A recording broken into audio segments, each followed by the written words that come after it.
Cinema sarà con voi per tutto il 2010, ma anche per il 2009. Non si va indietro, no?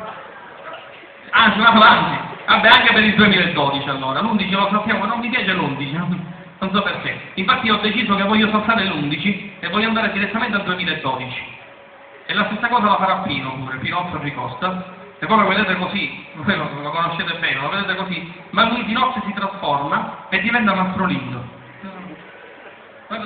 È vero o no? Pulito, sicuro per tutto il giorno.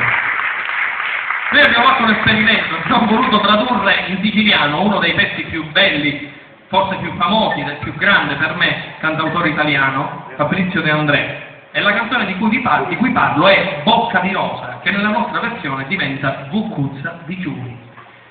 Io intanto questa canzone la voglio dedicare a un amico messinese come voi, un amico nostro, un vostro illustre compaesano, che oggi compie 60 anni, e lo sta compiendo in questo momento in televisione, che parlo di Nino Frassica, e quindi con questa canzone che so che lui ama molto, anche qui nella sua Messina con noi festeggiamo i suoi 60 anni, anche perché abbiamo avuto il piacere di averlo ospite nel videoclip di questo brano e devo dire che ci lega a lui una profonda stima e una grande amicizia.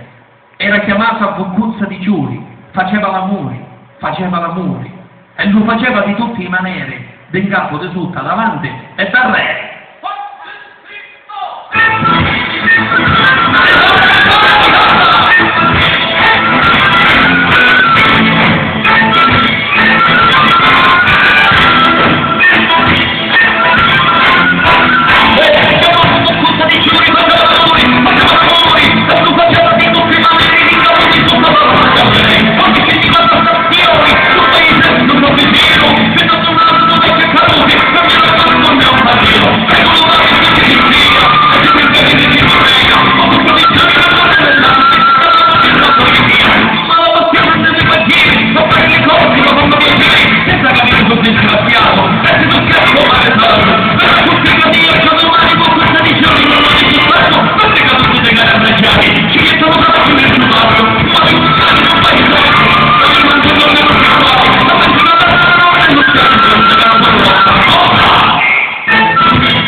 Un nuovo tesoro le mette a campana, come una schizza in sala di luci, dove giulletta d'un segno di croci, ho una passione che veniva presto,